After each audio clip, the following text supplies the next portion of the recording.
Hello friends, स्वागत है आपका हमारे चैनल में। मैं डॉक्टर प्रीति गुप्ता एक बार फिर आपके सामने एक नए वीडियो के साथ मौजूद हूँ। हमारे आज की वीडियो का टॉपिक है relation between sociology and other social sciences part 2। Friends, इसके पिछले वीडियो यानी पार्ट 1 में हमने चर्चा की थी views regarding the relation of sociology to other social sciences, यानी जो अन्य विद्वान हैं उनके समाजशास्त्र और अन्य सामाजिक विज्ञानों को लेकर आपस में क्या संबंध है, उसके बारे में उनके क्या विचार।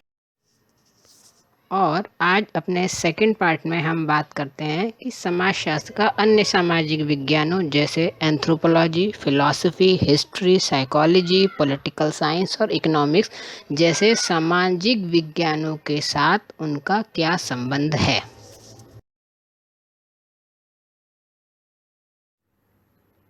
तो फ्रेंड्स, हमारी पहली स्लाइड है समाजशास्त्र एवं मानवशास्त्र की, यानी समाजशास्त्र और मानवशास्त्र सोशियोलॉजी एंड एंथ्रोपोलॉजी में आपस में क्या रिलेशन है। फ्रेंड्स, इसकी मेन जो पॉइंट्स हैं वो आपको स्क्रीन पर दिख रहे होंगे। मैं एक बार आपको उसको रिपीट करती हूँ, उसके बाद हम इस पर डिटेल में डिस्कशन भी करेंगे। फ्रेंड्स, क्रोबर ने समाजशास्त्र और मानवशास्त्र के बीच पाए जाने वाले घनिष्ठ संबंधों के आधार पर ही इन्हें जुड़वा बहने माना है। वहीं मानवशास्त्र के 3 भागों यानी भौतिक मानवशास्त्र, प्रागैतिहासिक मानवशास्त्र तथा सामाजिक मानवशास्त्र में से समाजशास्त्र सामाजिक मानवशास्त्र के अत्यंत निकट माना जाता है। और तीसरा पॉइंट है संस्कृति के विज्ञान के रूप में भी मानवशास्त्र समाजशास्त्र के काफ़ी निकट है। फ्रेंड्स, आइए विस्तार पर अगर हम इस पे जाएं, इसकी डिटेल में जाएं, तो हम कह सकते हैं कि एंथ्रोपोलॉजी और सोशियोलॉजी दोनों आपस में एक दूसरे से काफ़ी क्लोज सब्जेक्ट हैं। बहुत उनमें आपस में घनिष्ठ रूप से संबंध है, घनिष्ठ रूप से संबंधित हैं। और संबंधों की इसी क्लोजनेस के कारण, इसी घनिष्ठता के कारण इनमें कोई भी अंतर करना या कहिए विभाजन रेखा खींचना संभव ही नहीं है। यह इसके लिए इवांस प्रिचार्ड की मान्यता है कि सामाजिक मानवशास्त्र यानी सोशल एंथ्रोपोलॉजी को समाजशास्त्रीय अध्ययनों की एक शाखा यानी ब्रांच माना जा सकता है। वह शाखा जो प्रमुखता अपने को आदिम समाजों के अध्ययन में लगाती है, यानी सोशल एंथ्रोपोलॉजी समाजशास्त्र की वह ब्रांच है, वह पार्ट है जो खासकर से प्रिमिटिव सोसाइटीज़ का अध्ययन करती है, उनकी स्टडी करती है।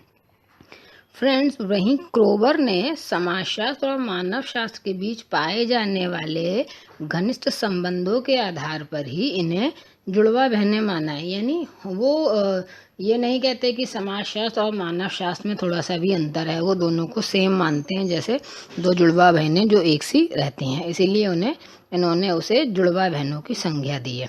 और इसीलिए मानवशास्त्र यानी एंथ्रोपोलॉजी को 3 भागों में डिवाइड किया गया है: भौतिक मानवशास्त्र, प्रागैतिहासिक मानवशास्त्र और सामाजिक मानवशास्त्र, जिसमें कि क्रोबर जो है सामाजिक मानवशास्त्र को जो है समाजशास्त्र के बिल्कुल निकट मानते हैं। यानी जिन चीज़ों का अध्ययन हम समाजशास्त्र में करते हैं, क्रोबर के अकॉर्डिंग लगभग उन्हीं सभी चीज़ों का अध्ययन हम सामाजिक मानवशास्त्र यानी सोशल एंथ्रोपोलॉजी में करते हैं। हाँ, बस इतना ज़रूर डिफरेंस माना जाता है कि सामाजिक मानवशास्त्र यानी सोशल एंथ्रोपोलॉजी में खासकर आदिम समाज यानी प्रिमिटिव सोसाइटीज़ की स्टडी होती है, और जबकि सोशियोलॉजी में जो हमारा आधुनिक जटिल सभ्य समाज यानी जो प्रेजेंट सिनेरियो है सोसाइटी का, हम उसका भी अध्ययन करते हैं। तो सामाजिक मानवशास्त्र में समाजों का उनकी संपूर्णता में अध्ययन किया जाता है। यानी सामाजिक मानवशास्त्री जो है आदिम लोगों की, प्रिमिटिव सोसाइटीज़ की, उनका अर्थव्यवस्था है, परिवार है, नातेदारी संगठन है, उनकी टेक्नोलॉजी है, उनकी कलाएं हैं, सामाजिक व्यवस्थाएं हैं, इस तरीके से उसको डिवाइड करके स्टडी करते हैं। और जबकि जब हम सोशियोलॉजी की बात करते हैं तो डिफरेंट रूप में वो भी इन्हीं चीज़ों का अध्ययन करते हैं, लेकिन साथ ही साथ वो जो है अलग अलग समस्याओं का भी अध्ययन करते हैं जो आजकल के जटिल सभ्य समाजों में भी पाई जाती हैं, जैसे विवाह विच्छेद, डिवोर्स है, वेश्यावृत्ति है, अपराध है, श्रमिक असंतोष है। तो इस तरह के जो बेकारी है, बेरोजगारी है, इस तरह की जो प्रॉब्लम्स हैं उनका अध्ययन जो है समाजशास्त्र करता है। और ये जो समस्याएं जो हैं सामान्यतः आधुनिक जटिल सभ्य समाजों की समस्याएं मानी जाती हैं। तो ये इन दोनों में थोड़ा सा अंतर है।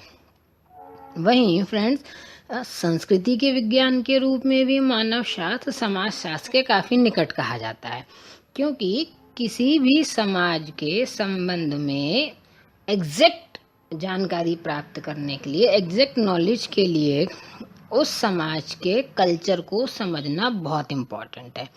और इसके लिए सोशियोलॉजी जो है एंथ्रोपोलॉजी से सहायता लेती है। यानी कहना चाहिए कि किसी भी समाज की संस्कृति को समझने के लिए समाजशास्त्र को मानव शास्त्र से सहायता लेनी ही होती है।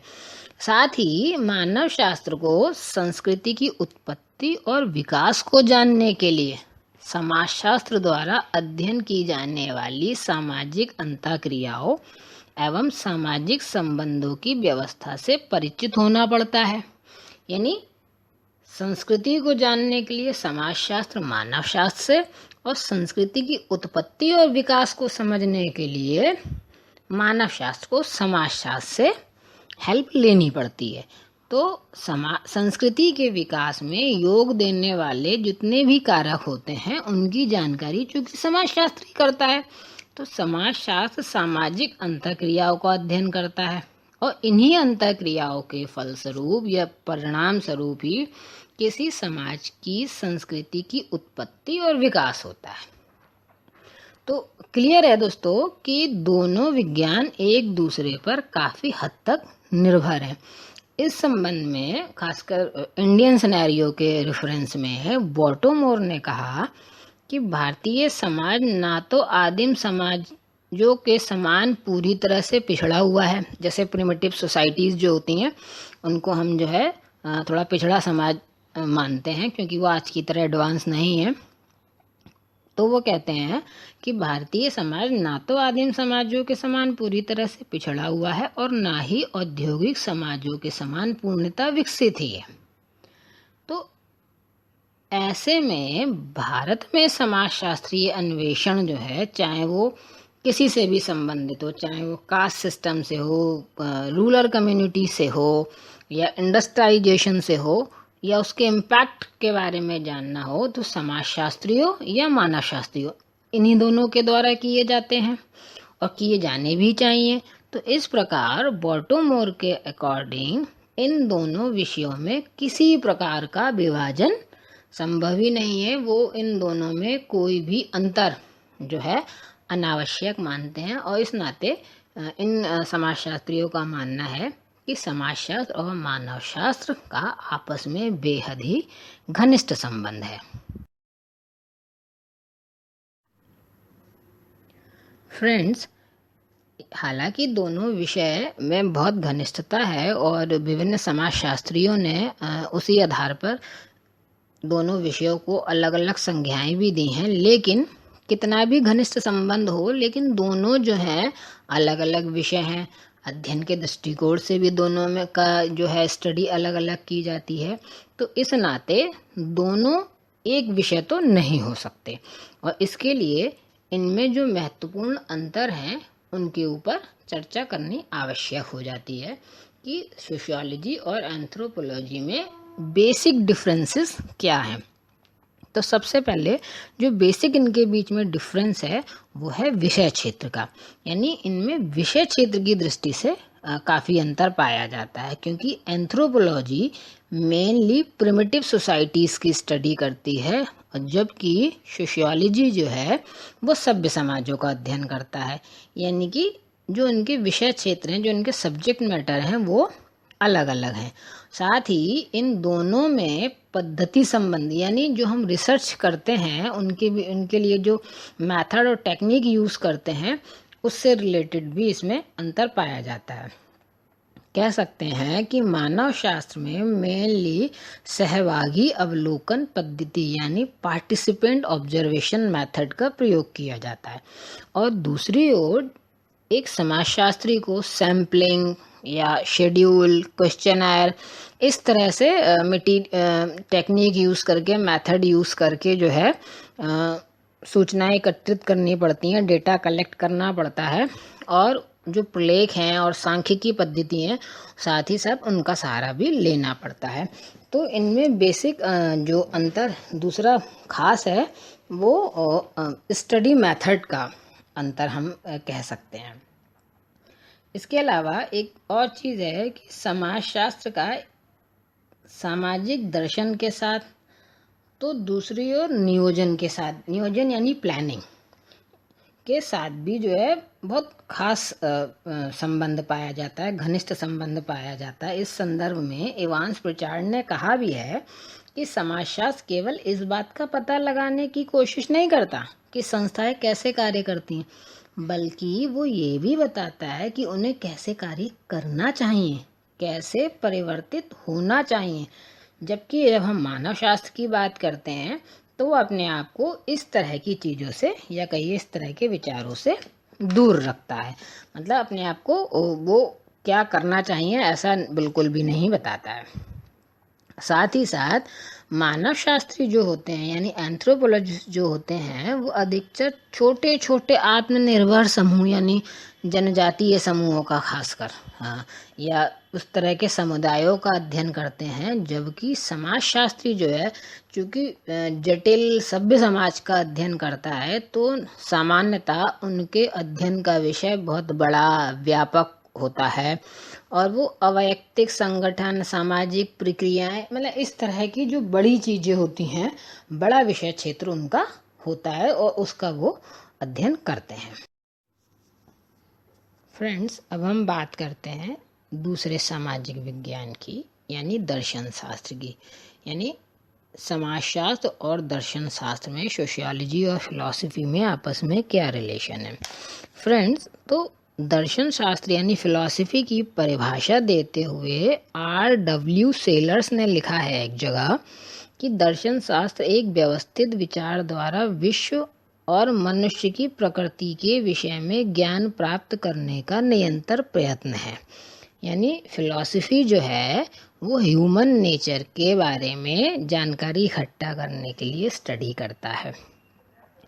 तो और जब हम ह्यूमन नेचर की बात करते हैं तब उसके लिए फिलॉसफी को समाजशास्त्र की सहायता लेनी पड़ती है, क्योंकि मनुष्य की प्रकृति या ह्यूमन नेचर का जो अध्ययन है वो समाजशास्त्र में किया जाता है। इसी तरह एक और पॉइंट है जिसमें हम कहते हैं कि दर्शन शास्त्र का प्रमुख आधार तर्क और कल्पना है, लेकिन तर्क और कल्पना के लिए उसे भी सामाजिक परिस्थितियों का भी अध्ययन करना पड़ता है, और सामाजिक परिस्थितियाँ फ्रेंड्स समाजशास्त्र का अध्ययन विषय है, वो उसी का अध्ययन क्षेत्र है।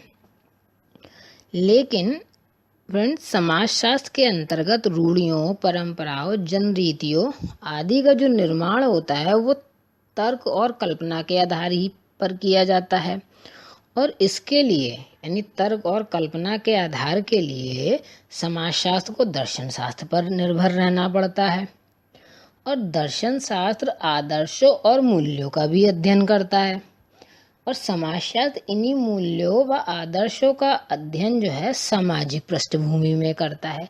यानी चाहे हम परंपराओं की बात करें, चाहे हम ह्यूमन नेचर की बात करें, चाहे हम जनरीतियों की बात करें, रूढ़ियों की बात करें, फ्रेंड्स आदर्शों की बात करें, मूल्यों की बात करें, तो आप देखेंगे किसी न किसी तरीके से दोनों विषय आपस में कनेक्टेड हैं। और इस संदर्भ में वीरकांत ने लिखा भी है कि समाजशास्त्र केवल तभी उपजाऊ है जब उसका आधार दार्शनिक हो, और दर्शन शास्त्र की एक विशिष्ट शाखा है सामाजिक दर्शन शास्त्र यानी सोशल फिलॉसफी। इसके विकसित होने से यानी इसके डेवलप होने से समाजशास्त्र और दर्शन शास्त्र एक दूसरे के और भी नज़दीक आ गए, या कहिए एक दूसरे में काफ़ी हद तक समाहित हो गए। तो इस नाते सामाजिक दर्शन शास्त्र के आने से समाजशास्त्र और दर्शन शास्त्र के बीच संबंध जो है वो और गहरा हो जाता है। तो इस नाते दोनों में काफ़ी बात करते हैं। अब हम इनके दोनों शास्त्रों यानी दोनों सामाजिक विषयों के बीच में अंतर की, क्योंकि वही बात, दोनों जो हैं अलग अलग विषय हैं तो इनमें थोड़ा थोड़ा अंतर तो होता ही है। तो क्योंकि ये जो इतना हमने डिस्कशन किया इसके आधार पर हम ये नहीं कह सकते कि समाजशास्त्र और दर्शन शास्त्र में कोई अंतर ही नहीं है, क्योंकि अभी हमने जितने भी पॉइंट्स देखे फ्रेंड्स, वो सारे किसी न किसी तरीके से एक दूसरे पर दोनों विषय ओवरलैपिंग करते थे, एक दूसरे को सपोर्ट करते थे। लेकिन इसका ये मतलब नहीं हो जाता, क्योंकि दोनों अलग अलग विषय हैं, अलग अलग विज्ञान हैं, इसलिए उन दोनों विज्ञानों में, दोनों विषयों में कुछ अंतर भी है। इसमें सबसे पहले हम ये कह सकते हैं दृष्टिकोण का अंतर। फ्रेंड्स, समाजशास्त्र का जो दृष्टिकोण है वो सामाजिक है, जबकि दर्शन शास्त्र का दार्शनिक दृष्टिकोण है। और दूसरी बात यह है कि समाजशास्त्र एक बहुत नया विज्ञान है। मतलब अगर हम सोशल साइंस के रूप में अगर डिफाइन करें तो ये दर्शन शास्त्र से कंपैरेटिव करें, कंपैरेटिवली जो है कंपैरिजन में ये एक नया विज्ञान है, जब इसके कंपैरेटिव दर्शन शास्त्र जो है या फिलॉसफी जो है वो एक काफ़ी प्राचीन विज्ञान है। और तीसरा अंतर इसका हम ये कह सकते हैं इसके अध्ययन क्षेत्र के बारे में। फ्रेंड्स, समाजशास्त्र का अध्ययन क्षेत्र जो है बेहद विस्तृत है, जबकि दर्शन शास्त्र का अध्ययन क्षेत्र तुलनात्मक दृष्टि से संकुचित है। तो इस नाते अगर हम अध्ययन क्षेत्र की बात करते हैं, दृष्टिकोण की बात करते हैं और समय के संदर्भ में बात करते हैं, तो ये मुख्य 3 अंतर उसमें पाए जाते हैं। एक दृष्टिकोण संबंधी, दूसरा अध्ययन क्षेत्र से संबंधित और तीसरा तुलनात्मक दृष्टि से समय के संबंधित, क्योंकि समाजशास्त्र दर्शन शास्त्र के मुकाबले बेहद ही एक नया विज्ञान। फ्रेंड्स, अब हम आते हैं अगले सामाजिक विषय पर यानी इतिहास पर। समाजशास्त्र और इतिहास, सोशियोलॉजी एंड हिस्ट्री, इनके बीच आपस में क्या घनिष्ठता है? तो फ्रेंड्स, हम ये कह सकते हैं कि समाजशास्त्र और इतिहास के बीच में भी बेहद घनिष्ठ संबंध पाया जाता है, क्योंकि इन दोनों शास्त्रों की विषय वस्तु में कोई खास अंतर नहीं है, सिर्फ दृष्टिकोण का अंतर है, यानी सोचने के या कार्य करने के पद्धतियों में अंतर है, बाकी कोई विशेष अंतर नहीं है। क्योंकि फ्रेंड्स, इतिहास जो है भूतकाल की खास खास घटनाओं का वर्णन करता है जिनसे हमारा इतिहास बना है, और उन घटनाओं के कार्य कारण संबंधों की विवेचना भी करता है, यानी हमारे भूतकाल में, अतीत में जो विशिष्ट घटनाएं हैं उनका कार्य कारण संबंधों की विवेचना करता है। भूतकाल के संदर्भ में यानी पास्ट के संदर्भ में ज्ञान के अभाव में ना तो हम वर्तमान को समझ सकते हैं और ना ही भविष्य को, क्योंकि प्रेजेंट सिचुएशन समाज की समझने के लिए हमें उसके अतीत को खंगालना ही पड़ता है, और अतीत को खंगाल कर प्रेजेंट को जानकर ही हम भविष्य का निर्माण कर सकते हैं या उसको समझने का प्रयास कर सकते हैं। तो फ्रेंड, इतिहास उस टाइम सीक्वेंस को पता लगाने की कोशिश करता है जिसमें वो घटनाएं या कहिए वो विशिष्ट या खास घटनाएं हुई थी। इतिहास के द्वारा प्रारंभ से लेके अभी तक के समय, यानी जब से मानव जीवन का इतिहास हम लिखा जा सकता है, पढ़ सकते हैं, समझ सकते हैं, तो उस जीवन के प्रारंभ से लेके अब तक यानी जो प्रेजेंट टाइम है, अब तक के समय के मानव जीवन की प्रमुख घटनाओं का चित्रण किया जाता है, क्योंकि आज जो प्रेजेंट है वो आगे चलकर तो इतिहास ही हो जाना है, तो उनका चित्रण किया जाता है। तो अगर इस दृष्टि से देखें, इस दृष्टिकोण से देखें, तो इतिहास अतीत या कहिए भूतकाल की घटनाओं का क्रमबद्ध और व्यवस्थित अध्ययन करता है, जबकि समाजशास्त्र उन्हीं अतीत की पृष्ठभूमि से वर्तमान समाज का अध्ययन कर लेता है। ये हमने अपने पहले पॉइंट में मेंशन भी किया है कि इतिहास भूतकाल की विशिष्ट घटनाओं का वर्णन करता है और समाजशास्त्र उन विशिष्ट घटनाओं की पृष्ठभूमि में वर्तमान समाज का अध्ययन करता है। तो यही कारण है कि इतिहास अतीत का, समाजशास्त्र समाज का वर्तमान कहलाता है।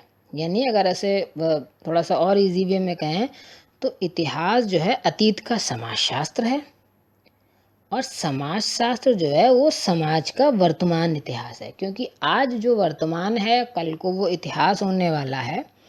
और जो इतिहास का अतीत है वो आज हमारा समाजशास्त्र है, क्योंकि हम उसी के आधार पर ही वर्तमान का अध्ययन कर पाते हैं।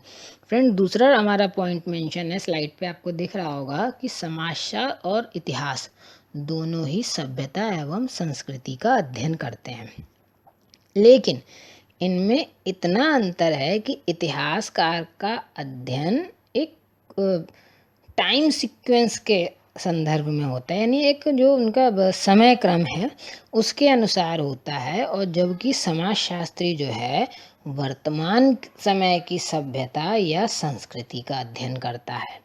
इन दोनों ही सामाजिक विज्ञानों के द्वारा संघर्ष, क्रांति, युद्ध विराम इस तरह की घटनाओं का अध्ययन किया जाता है, लेकिन दोनों के दृष्टिकोण में खासा अंतर दिखाई देता है, क्योंकि इतिहास जो है इनका अध्ययन एक विशिष्ट घटना के रूप में करता है। जैसे हमने कहा ना कि इतिहास भूतकाल की विशिष्ट घटनाओं का वर्णन करता है, तो इतिहास जो है अगर इन घटनाओं का अध्ययन करता है तो वो विशिष्ट रूप में करता है, जबकि समाजशास्त्र इनका अध्ययन जब करता है तो वो सामाजिक प्रक्रिया के रूप में करेगा, या युद्ध का अगर या क्रांति का अध्ययन कर रहा है तो वो सामाजिक विघटन के रूप में करेगा या किसी सामूहिक प्रकार के रूप में करेगा। और साथ ही साथ समाजशास्त्र क्या है, उन संघर्षों का, क्रांति का या युद्ध के कारणों और परिणामों का भी विवेचना करता है। तो ये इस तरीके से हम कह सकते हैं कि दोनों ही किसी न किसी रूप में सभ्यता और संस्कृति का अध्ययन करते हैं। और फ्रेंड्स, अब हम बात करते हैं अपने इसी संदर्भ में तीसरे पॉइंट की। तीसरा पॉइंट है हमारा कि समाजशास्त्र में इतिहास के प्रभाव के कारण ही ऐतिहासिक समाजशास्त्र यानी हिस्टोरिकल सोशियोलॉजी का विकास हुआ। तो इस संदर्भ में हम कह सकते हैं कि फ्रेंड, जब इस तरीके का जब अध्ययन होता है, दोनों का अध्ययन विषय लगभग एक ही है, बस दृष्टिकोण और टाइम सीक्वेंस का अंतर रहता है, तो उसमें समाजशास्त्र में इतिहास के प्रभाव के कारण ही ऐतिहासिक समाजशास्त्र यानी हिस्टोरिकल सोशियोलॉजी डेवलप हो सकी। और इसी तरह समाजशास्त्र के प्रभाव के कारण यानी समाजशास्त्र के प्रभाव के परिणाम स्वरूप इतिहास में भी सामाजिक इतिहास यानी सोशल हिस्ट्री का विकास हो चुका है। यानी दोनों सामाजिक दोनों विज्ञानों ने एक दूसरे विषयों से, एक दूसरे विज्ञानों से अपने अपने अध्ययन क्षेत्र के अनुसार जो है विषय चयनित किया, टॉपिक चयनित किया। यानी कि एक ने जो है हिस्टोरिकल सोशियोलॉजी का डेवलपमेंट किया और दूसरे विज्ञान ने जो है सोशल हिस्ट्री का विकास कर लिया। तो इस नाते इन दोनों में आपस में हम बहुत ही घनिष्ठ संबंध समझ सकते हैं। और अब बात करते हैं अन्य विषयों की तरह, अन्य विज्ञानों की तरह, क्योंकि अलग अलग विषय हैं तो इनमें भी कुछ न कुछ अंतर ज़रूर पाया जाएगा। तो फ्रेंड, इसमें भी कुछ अंतर पाए जाते हैं, जैसे कि इतिहास का संबंध जो स्टार्टिंग में हमने कहा कि प्रमुखता भूतकाल यानी अतीत से होता है, जबकि समाजशास्त्र का वर्तमान के साथ होता है। इतिहास मूर्त का और समाजशास्त्र अमूर्त का अध्ययन करता है, क्योंकि पर्क ने कहा भी है कि इतिहास मानव अनुभव है और मानव प्रकृति का मूर्त रूप है, जबकि समाजशास्त्र अमूर्त विज्ञान है। ये पार्क ने लिखा भी है। तो इसलिए कह सकते हैं कि इतिहास मूर्त का और समाजशास्त्र अमूर्त का अध्ययन करता है। इसके साथ ही साथ फ्रेंड्स, इतिहास जो है विशिष्ट घटनाओं का अध्ययन करता है, हमने ये बात भी अभी डिस्कस की।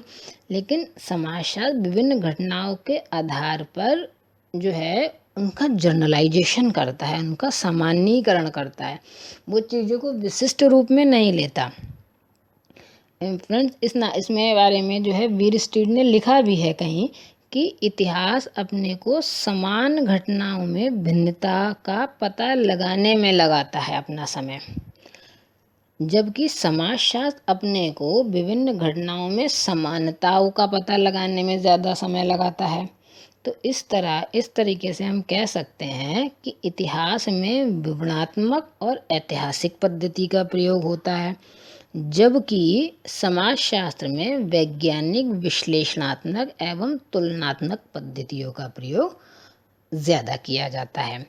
और फ्रेंड्स एक बात और कि इतिहास की घटनाओं का परीक्षण और पुनर्परीक्षण नहीं हो सकता, क्योंकि ये घटनाएं एक बार घटित हो गई और उनको हम परीक्षण करने के लिए, पुनर्परीक्षण करने के लिए उसको हम बार बार उसका रिपीटिशन नहीं कर सकते, उसको कंट्रोल्ड करके उन पर अध्ययन नहीं कर सकते, जैसा कि सामान्यतः रिसर्च में किया जाता है।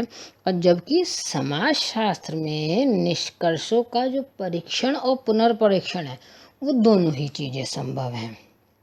तो अगर हम कहें पद्धति की दृष्टि से भी, यानी दृष्टिकोण की दृष्टि से भी और पद्धति की दृष्टि से भी, इतिहास की अपेक्षा समाजशास्त्र को अधिक प्रामाणिक विज्ञान माना गया है। और यही इसमें बेसिक अंतर है, क्योंकि इतिहास में जो दर्ज हो गया वो हम नहीं उसमें बदल सकते, उसका परीक्षण या पुनर्परीक्षण नहीं कर सकते, जबकि समाजशास्त्र में हमारे लिए ऐसा करना संभव है।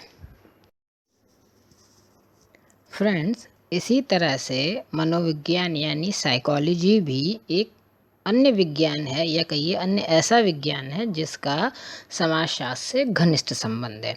और ये संबंध सामाजिक मनोविज्ञान यानी सोशल फिलॉसफी की उत्पत्ति के बाद और भी घनिष्ठ हो गया, क्योंकि आज ये माना जाता है, या कहिए आज हम ये स्वीकार करते हैं कि मनुष्य की सामाजिक क्रियाओं और अंतःक्रियाओं पर पर्यावरण संबंधी यानी इन्वायरमेंटल इफेक्ट, पर्यावरण संबंधी प्रभावों के अतिरिक्त उनका एक मनोवैज्ञानिक आधार होता है। यानी जो मनुष्य के ऊपर प्रभाव पड़ता है उसकी विभिन्न सामाजिक क्रियाओं का, अंतर क्रियाओं का, उसका एक इन्वायरमेंटल फैक्टर होता है, साथ ही साथ एक साइकोलॉजिकल फैक्टर भी होता है। और इस आधार के बिना, इस फैक्टर के बिना सामाजिक व्यवहारों को ठीक से समझा ही नहीं जा सकता।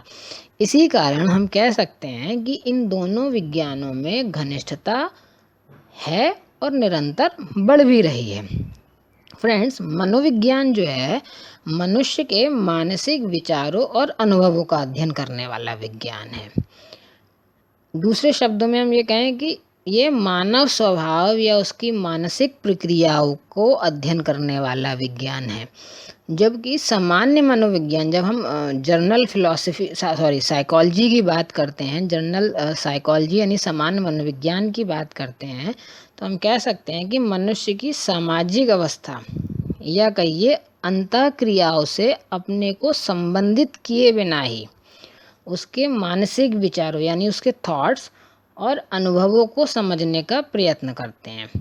परंतु मानसिक प्रक्रिया भी इस अर्थ में सामाजिक हो जाती है क्योंकि वह व्यक्ति के जीवन के हर पग पर या कहिए हर समय जो है व्यक्तियों की अंतःक्रियाओं और सामाजिक पर्यावरण द्वारा प्रभावित भी होती है और निश्चित भी होती है।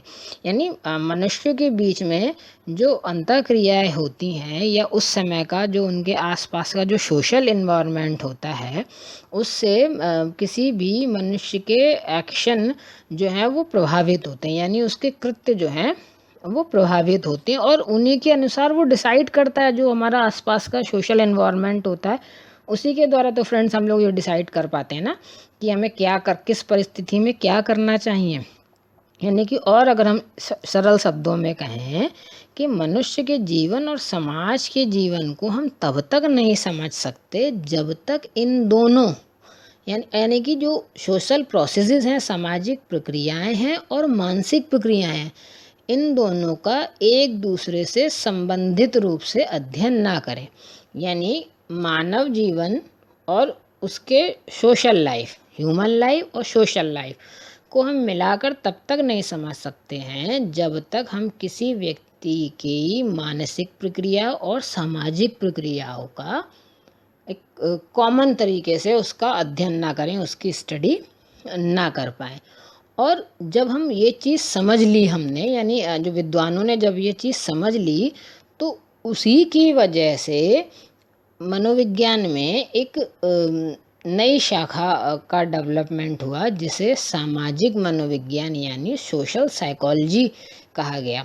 और जब सोशल साइकोलॉजी विकसित हुई या कहिए उसका जन्म हुआ, तब से समाजशास्त्र और मनोविज्ञान, इन दोनों विज्ञानों के बीच में एक कॉम्बिनेशन जैसा बन गया, जिसने इन विज्ञानों को परस्पर और निकट ला दिया। यानी आपस में वो एक दूसरे से और कोरिलेट होते गए, कनेक्ट होते गए। और इस संदर्भ में मैकाइवर जी ने कहा भी है कि समाजशास्त्र विशेष रूप से मनोविज्ञान को सहायता देता है, जिस प्रकार मनोविज्ञान समाजशास्त्र को विशेष सहायता देता है। यानी दोनों विषयों ने एक दूसरे के क्षेत्र में प्रवेश कर कर एक दूसरे को सहायता देना प्रारंभ कर दिया है। तो इस नाते इन दोनों में भी घनिष्ठ संबंध पाया जाता है।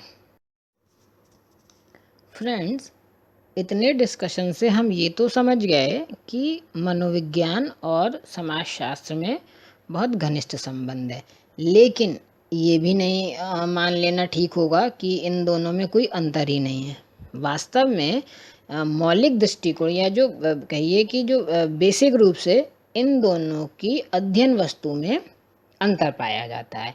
सबसे पहले तो अंतर यही हम समझ सकते हैं कि समाजशास्त्र का मौलिक संबंध समाज और सामाजिक प्रक्रियाओं से है, जबकि मनोविज्ञान का संबंध व्यक्ति और उसकी मानसिक प्रक्रियाओं से है। मनोविज्ञान व्यक्ति पर आधारित है, यानी उसका जो बेस है वो व्यक्ति है या मनुष्य है, और जबकि समाजशास्त्र की जो धुरी है या कहिए उसका बेस जो है वो समाज है या समूह है या समुदाय है। तो इस तरीके से एक मुख्य और आधारभूत अंतर ये इन दोनों विज्ञानों में है। और अगर हम दूसरे अंतर की बात करें तो मनोविज्ञान के अनुसार मनुष्य के प्रत्येक व्यवहार का आधार स्वयं मनुष्य की मानसिक विशेषताएं, यानी मनुष्य जो भी व्यवहार करता है वो अपने मेंटल स्टेटस, अपनी कैरेक्टरिस्टिक्स के हिसाब से करता है, जबकि समाजशास्त्र में जो है सामाजिक व्यवहारों का आधार सामाजिक संबंध और उसकी अंतःक्रियाएं होती हैं।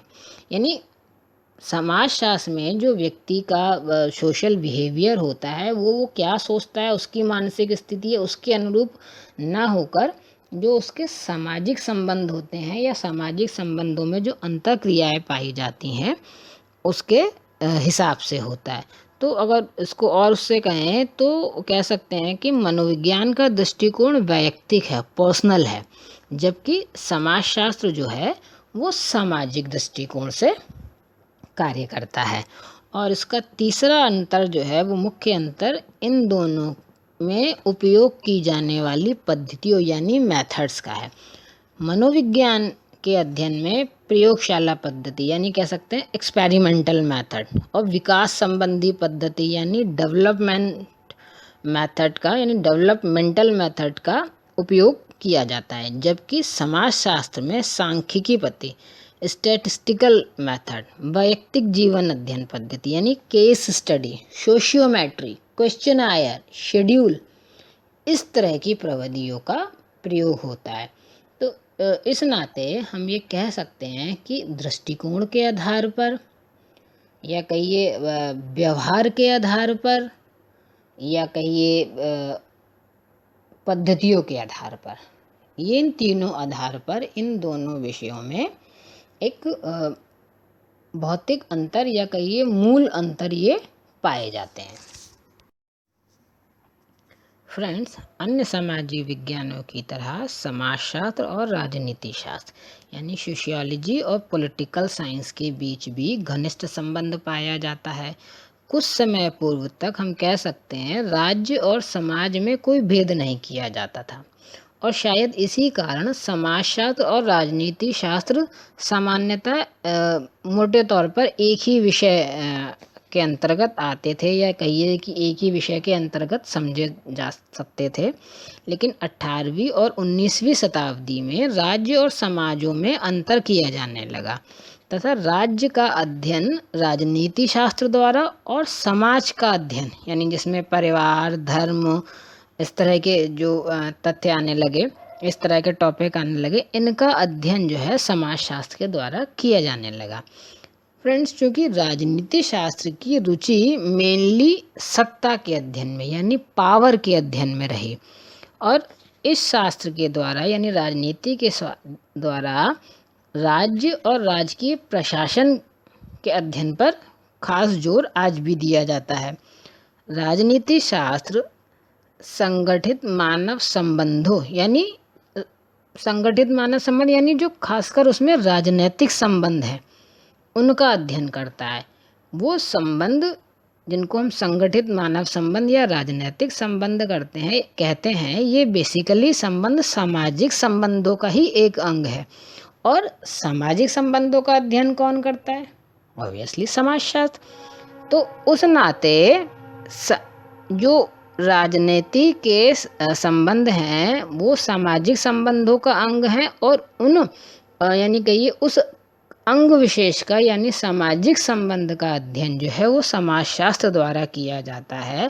यानी व्यक्ति का राजनीतिक जीवन और सामाजिक जीवन एक दूसरे में इतना घुला मिला है कि ना तो राजनीति शास्त्र के द्वारा और ना ही समाजशास्त्र के द्वारा उसका कंप्लीटली हम अध्ययन कर सकते हैं। यानी अगर हमको पूरे तरीके से व्यक्ति के सामाजिक संबंध को या जीवन संबंध को या मानव संबंध को जो राज्य से संबंधित है इसको जानना है, तो इसके लिए हमें दोनों शास्त्रों के लिए एक दूसरे का सहयोग करना बेहद आवश्यक हो जाता है। इसीलिए फ्रेंड्स, गिडिंग्स ने लिखा भी है कि प्रत्येक राजनीति शास्त्री समाजशास्त्री है और प्रत्येक समाजशास्त्री अपने आप में राजनीति शास्त्री भी होता है।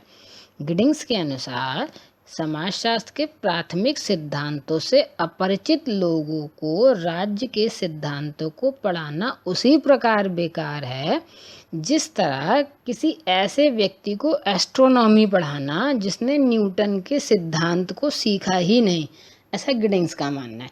यानी जो बेसिक नियम है किसी भी विज्ञान के, अगर वो नहीं जानता है तो उसको हम समाजशास्त्र पढ़ाएं या उसको राजनीति शास्त्र पढ़ाएं तो उसको लिए पढ़ाना संभव नहीं होगा, ऐसा गिडिंग्स का मानना है। क्योंकि फ्रेंड्स, समाजशास्त्र व्यक्ति को सामाजिक प्राणी बनाने में यकीन रखता है, जबकि राजनीति शास्त्र उसे एक अच्छा नागरिक बनाने का प्रयत्न करता है। तो वर्तमान में हम कह सकते हैं इन दोनों का संबंध इतना बढ़ गया है, या कहिए उसका परिणाम ये है कि समाजशास्त्र की एक नवीन शाखा का जन्म हुआ ताकि व्यक्ति न सिर्फ सामाजिक प्राणी बने बल्कि एक अच्छा नागरिक भी बने। तो इस वजह से समाजशास्त्र में एक नई ब्रांच डेवलप हुई, पॉलिटिकल सोशियोलॉजी यानी राजनीतिक समाजशास्त्र, और जिसका विकास हुआ। और पिछले करीब हम कह सकते हैं लगभग 50 वर्षों में समाजशास्त्री जो हैं राजनीतिक व्यवहार संबंधी जो अपनी रिसर्च थी उसमें कुछ ज़्यादा ही रुचि लेने लग गए। और वार्न्स ने इन दोनों शास्त्रों में आदान प्रदान के संबंधों को स्पष्ट भी किया है।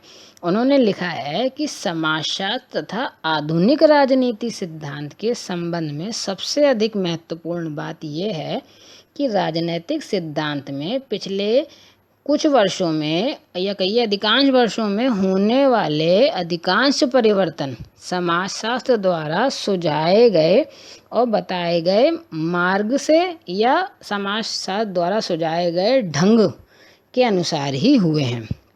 जैसे वो एग्जाम्पल भी इसके लिए हम ले सकते हैं अगर समझने के लिए, कि जैसे वर्तमान में जब इलेक्शन होता है तो हम उस पर्टिकुलर इलेक्शन के बारे में फीडबैक जानने के लिए, या जिसे हम कह सकते हैं मतदान व्यवहार को जानने के लिए सामाजिक तथ्यों को, विभिन्न सामाजिक संस्थाओं का जो है जानकारी हमको होनी चाहिए। तभी हम जो है प्रेजेंट सिनेरियो में या आजकल जो जिस तरह की जो इलेक्शन होते हैं उसको हम उसके बारे में हम प्रेडिक्शन दे सकते हैं। तो अगर हमें उसके बारे में प्रेडिक्शन करना है, उसके बारे में जानना है, तो जो सामाजिक संस्था या सामाजिक तथ्य हैं जैसे caste system, joint family system या क्लास सिस्टम, या किसी पर्टिकुलर एरिया में नगर या गांव के हिसाब से महिलाओं की स्थिति, इन सब के बारे में जानकारी रखना आवश्यक है। तभी हम एक्चुअल जो है मतदान व्यवहार का हम रिज़ल्ट दे पाते हैं। क्योंकि इलेक्शन का जो सिस्टम है आज भी दोस्तों ये जाति व्यवस्था पर आधारित है, वर्ग वेद पर आधारित है। आज भी हमारी आधी आबादी यानी स्त्रियों की जो स्थिति है, महिलाओं की जो स्थिति है, उस पर काफ़ी हद तक ये चीज़ें निर्भर करती हैं। तो यानी अगर हम राजनीति के विषय की बात करें, क्योंकि मतदान व्यवहार जो है बेसिकली राजनीति शास्त्र का विषय है, लेकिन इसको जानने के लिए जो समाजशास्त्र के विषय हैं हमें उसमें घुसना पड़ता है। हमें जॉइंट फैमिली सिस्टम को, कास्ट सिस्टम को जानना ही पड़ता है, क्लास सिस्टम को समझना ही पड़ता है, तब हम उसके एक्चुअल रिज़ल्ट दे पाते हैं। यानी यहाँ पर भी जो राजनीति शास्त्र की बेसिक चीज़ें हैं उनको समझने के लिए हमें समाजशास्त्र की सहायता लेनी ही पड़ती है।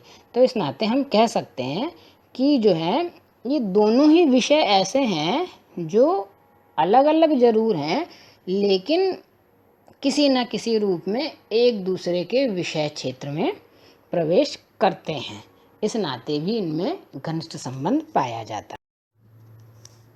वहीं हम अगर इनके बीच अंतर की बात करें, जो इनमें के बीच अंतर पाए जाते हैं, तो हम ये कह सकते हैं कि समाजशास्त्र में समाज के सभी पक्षों का अध्ययन होता है, जबकि राजनीति शास्त्र अपने को प्रमुख रूप से कह सकते हैं औपचारिक संगठन में, जैसे कि सत्ता, प्रशासन, इसके अध्ययन तक सीमित रखता है। वहीं समाजशास्त्र सभी प्रकार के सामाजिक संबंधों का अध्ययन करता है, और जबकि राजनीतिक शास्त्र में सामाजिक संबंधों का एक भाग, जैसे हमने अभी कहा ना संगठित संबंध, यानी कि जो राजनीतिक रूप से संगठित होते हैं, तो संगठित संबंधों का ही अध्ययन करता है, खासकर जो राजनीतिक संबंध होते हैं। इसीलिए फ्रेंड्स हम कह सकते हैं कि समाजशास्त्र पूर्णतः एक सामान्य विज्ञान है, जबकि राजनीति शास्त्र राजनीति का अध्ययन करने वाला, प्रशासन का अध्ययन करने वाला एक विशेष विज्ञान कहा जा सकता है। और वहीं समाजशास्त्र जो है सामाजिक नियंत्रण के औपचारिक और अनौपचारिक यानी फॉर्मल और इनफॉर्मल सभी प्रकार के साधनों का अध्ययन करता है। यानी जब हम सामाजिक नियंत्रण के साधनों की बात करते हैं तो समाजशास्त्र धर्म का भी अध्ययन करता है, कानून का भी अध्ययन करता है, प्रथाओं का भी अध्ययन करता है, और जो है कह सकते हैं कि विज्ञान का या राज्य का भी अध्ययन करता है। और जबकि इसके विपरीत जो है राजनीति शास्त्र केवल औपचारिक साधनों के अध्ययन तक ही सीमित है, वो भी वो जिन्हें राज्य की अभिमति प्राप्त है, जैसे कानून। जब हम सामाजिक नियंत्रण के पक्षों की बात करते हैं ना, तो राजनीति शास्त्र सिर्फ कानून का अध्ययन करेगा, जबकि समाजशास्त्र धर्म है, कानून है, राज्य है, प्रथाएं हैं, इन सभी चीज़ों का अध्ययन करता है। तो फ्रेंड ये भी जो है अपने आप में एक काफ़ी इम्पोर्टेंट अंतर हम कह सकते हैं। तो फ्रेंड इस नाते हम ये कह भी सकते हैं कि समाजशास्त्र जो है वर्तमान स्थिति यानी प्रेजेंट सिनेरियो को डिफाइन करता है, उसका यथार्थ चित्रण करता है, बल्कि वो ये प्रेडिक्शन नहीं करता कि क्या होना चाहिए। इसके विपरीत राजनीति शास्त्र क्या है, वो एक नॉर्मेटिव साइंस है, एक आदर्शात्मक विज्ञान है जो ये बताता है कि क्या होना चाहिए। वो ये बताने का प्रयास करता है राजनीति शास्त्र कि भविष्य में राज्य की क्या नीतियाँ होनी चाहिए, सरकार का रूप कैसा होना चाहिए, किन कानूनों में बदलाव होना चाहिए, कैसे होना चाहिए। जबकि समाजशास्त्र इन चीज़ों पर ध्यान नहीं देता, या कहिए इन पर जोर नहीं देता। ऐसे ही इन दोनों शास्त्रों की अध्ययन पद्धति यानी स्टडी मेथड में भी बहुत अंतर पाया जाता है। समाजशास्त्र में सामाजिक सर्वेक्षण पद्धति यानी सोशल सर्वे, केस स्टडीज़ या ऑब्जर्वेशन, इंटरव्यू, सोशियोमेट्री, इस तरह के मेथड्स का प्रयोग किया जाता है। और जबकि जब हम राजनीति शास्त्र की बात करते हैं फ्रेंड, तो इनमें मेन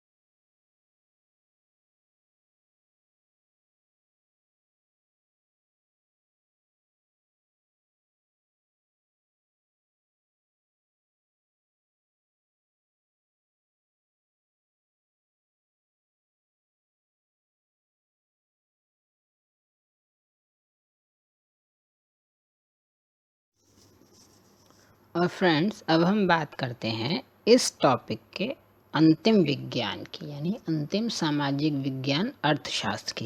यानी समाजशास्त्र और अर्थशास्त्र में आपस में क्या संबंध है। तो फ्रेंड्स, ये तो हम इसी बात से जान लेंगे कि अर्थशास्त्र और समाजशास्त्र में कितना घनिष्ठ संबंध है कि अभी अगर हम कुछ साल पहले तक की बात करें तो समाजशास्त्र और अर्थशास्त्र इन दोनों विषयों को एक ही विषय के रूप में आज तक पढ़ाया जाता था। तो मैंने इनको अलग अलग विषय ही पहले नहीं समझा जाता था। जब आप ये समाजशास्त्र का इतिहास का अध्ययन करेंगे, जो हम पहले ही वीडियो में डाल चुके हैं, जब आप उसको देखेंगे तो आपको पता चलेगा कि अधिकांश विश्वविद्यालयों में इनके जो थे एक ही विषय के रूप में पढ़ाई हुआ करती थी, इनके डिपार्टमेंट्स भी एक थे। तो फ्रेंड, इनके संबंधों को डिफाइन करते हुए मैकाइवर ने लिखा कि आर्थिक घटनाएं सदैव सामाजिक आवश्यकताओं और क्रियाओं के समस्त स्वरूपों द्वारा निश्चित होती हैं और वे सदैव प्रत्येक प्रकार की सामाजिक आवश्यकताओं और क्रियाओं को पुनर्निश्चित, सृजित, रूपांतरित एवं परिवर्तित करती हैं। फ्रेंड्स, और वहीं थॉमस का मानना था कि अर्थशास्त्र वास्तव में समाजशास्त्र के व्यापक विज्ञान की एक शाखा ही है। ये दोनों ही शास्त्र मानव और उसकी क्रियाओं का अध्ययन करते हैं।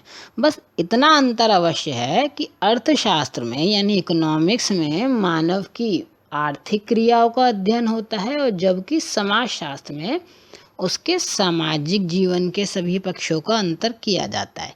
यानी हम कह सकते हैं कि विषय क्षेत्र के आधार पर थोड़ा सा उनमें हम अंतर डिफाइन कर सकते हैं, अन्यथा दोनों एक ही हैं।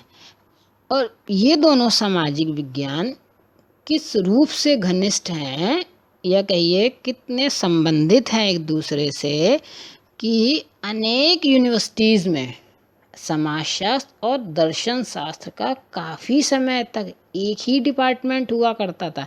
यानी पहले तो ये एक सब्जेक्ट के रूप में दोनों विषय पढ़ाए जाते थे, और जब आगे चलकर समाज में जैसे जैसे आवश्यकता महसूस हुई, ये दोनों विषय अलग होते गए, लेकिन डिफरेंट यूनिवर्सिटीज़ में उनके लिए अलग डिपार्टमेंट नहीं मिला। यानी एक ही डिपार्टमेंट में दोनों सब्जेक्ट्स की पढ़ाई हुआ करती थी।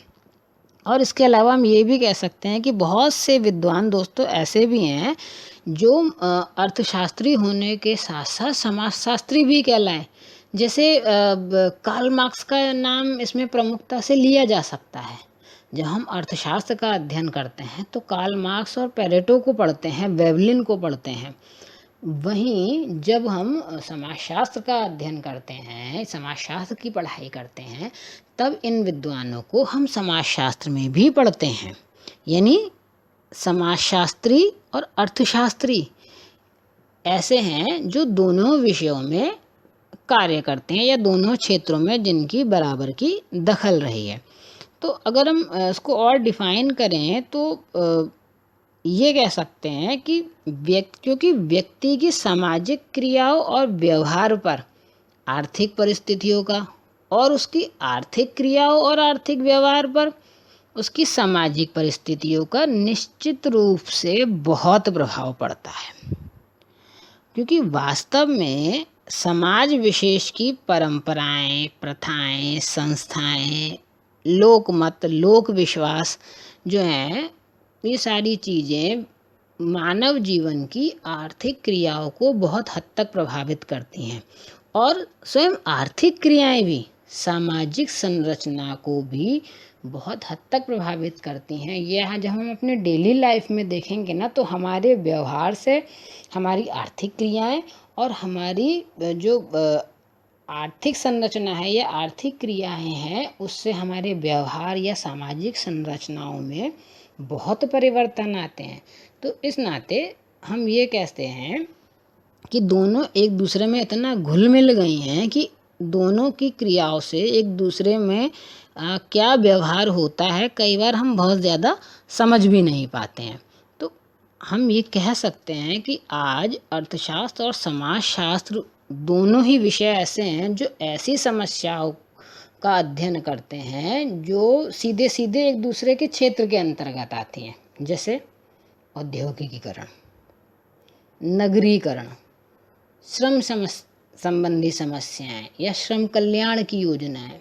ये ऐसी समस्याएं हैं या ऐसे टॉपिक हैं जो आप अर्थशास्त्र और समाजशास्त्र दोनों विषयों में इनको पढ़ेंगे। बेकारी, निर्धनता, ग्रामीण समस्याएं, ये ऐसी चीज़ें हैं, या ग्रामीण पुनर्निर्माण, ये ऐसे टॉपिक हैं कि आप इनको दोनों ही विषयों का अध्ययन करेंगे तो पढ़ेंगे। ऐसी बहुत सारी समस्याएं हैं, अपराध हैं, वेश्यावृत्ति है, ये निर्धनता है, बेकारी है, ये जो कुछ आर्थिक कारक हैं, ये सामाजिक कारक में भी आते हैं, और अगर इनको हम सामाजिक कारक मानते हैं तो एक आर्थिक कारक के रूप में भी जो है इनका अध्ययन किया जाता है। तो इस नाते हम ये कह सकते हैं कि ये दोनों विज्ञान भी आपस में इतने घुल मिल गए हैं कि इनके काफ़ी विषय क्षेत्र ऐसे हैं, इनके विषय क्षेत्र में आने वाले काफ़ी टॉपिक ऐसे हैं जो एक दूसरे में पूरी तरह से समाहित हैं।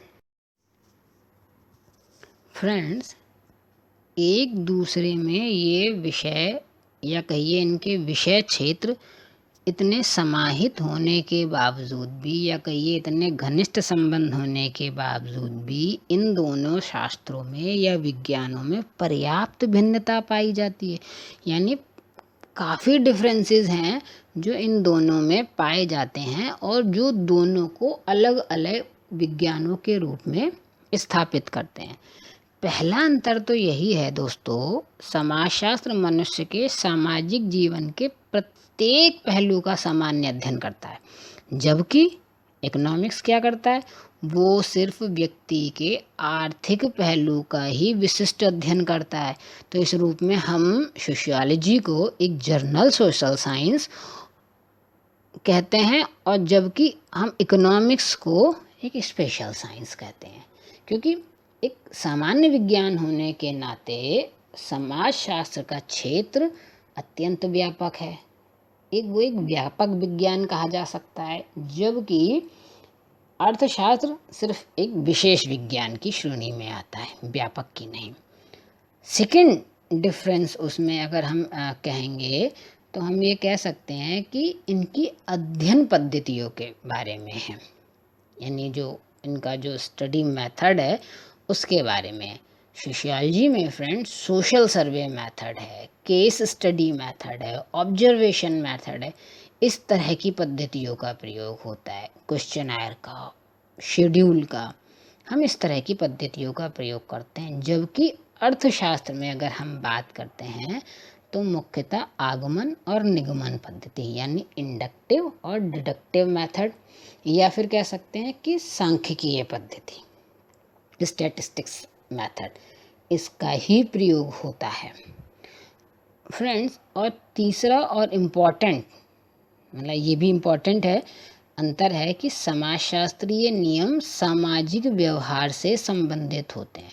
यानी समाज में जो समाजशास्त्रीय नियम पाए जाते हैं, जो सिद्धांत पाए जाते हैं, उनके पीछे सामाजिक व्यवहार होता है, जबकि अर्थशास्त्र में नियमों के लिए सिर्फ और सिर्फ आर्थिक क्रियाओं को आधार माना जाता है।